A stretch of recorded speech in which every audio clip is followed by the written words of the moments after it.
শুভ আর মায়া দুই ভাই বোন। দুর্গাপুজোর 5 দিন তারা খুব আনন্দ করেছিল। মণ্ডপে ঘোরা, আলো দেখা, ঢাকের তালে নাচ। কিন্তু দশমীর সকালে শুভর মনটা খারাপ। সবাই বলছে মা দুর্গাকে বিসর্জন দিতে যেতে হবে। শুভ কেঁদে ফেলল। মাকে কেন ভাসিয়ে দিতে হবে? মা আমাদের ছেড়ে কেন চলে যাবে? মায়া তাকে বুঝিয়ে বলল, দেখ, মা দুর্গা তো মহিষাসুর বধ করে স্বর্গে ফিরে যায়। আবার আগামী বছর তিনি আসবেন আরও আনন্দ নিয়ে।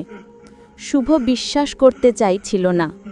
পুকুরে ঢাক বাজতে বাজতে সিন্দুর খেলার পর সবাই মা দুর্গাকে কাঁধে তুলে নিয়ে গেল। ঢেউয়ের মতো জনতা বালো দুর্গা মাই কি জয় বলে উঠল।